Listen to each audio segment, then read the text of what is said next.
समस्याएं दूर करने के लिए आगे बढ़ते रहना चाहिए, रुकने से लक्ष्य तक नहीं पहुंच सकते। व्यक्ति ने संत से कहा कि मेरे जीवन की बाधाएं खत्म ही नहीं हो रही हैं।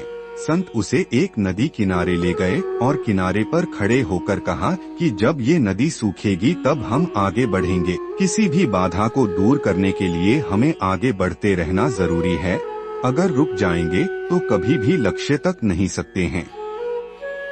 इस संबंध में एक लोक कथा प्रचलित है।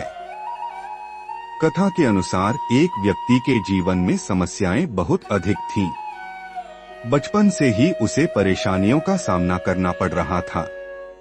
पिता का देहांत हो चुका था और बचपन में ही माता, भाई बहनों के पालन पोषण की जिम्मेदारी उसके ऊपर आ गई थी। बड़े होने पर व्यक्ति का विवाह हुआ, लेकिन शादी के बाद उसकी समस्याएं और अधिक बढ़ गईं। उसके जीवन में एक परेशानी खत्म होती तो दूसरी आ जाती थी। एक दिन वह प्रसिद्ध संत के पास गया। व्यक्ति ने संत से कहा कि मुझे अपना शिष्य बना लें। मैं परेशान हो गया हूँ, बहुत दुखी हूँ। संत ने कहा कि ठीक, तुम मेरे शिष्य बन जाओ। मुझे बताओ क्या परेशानी है। शिष्य ने कहा कि गुरुजी, एक समस्या खत्म नहीं होती और दूसरी सामने आ जाती है, इस कारण मैं बहुत दुखी रहता हूँ। किसी भी काम में सफलता नहीं मिल पाती है।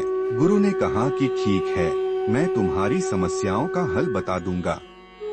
अभी तुम मेरे साथ चलो।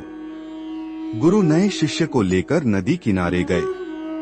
किनारे पर पहुंचकर गुरु ने कहा कि हमें ये नदी पार करनी है। ये बोलकर वहीं खड़े हो गए। शिष्य भी गुरु के साथ खड़ा हो गया। कुछ देर बाद शिष्य ने कहा कि गुरुदेव, हमें नदी पार करनी है, तो हम यहाँ क्यों खड़े हैं? गुरु ने जवाब दिया कि हम इस नदी के सूखने का इंतजार कर रहे हैं। जब ये सूखेगी हम इसे आसानी से पार कर लेंगे। शिष्य को आश्चर्य हुआ।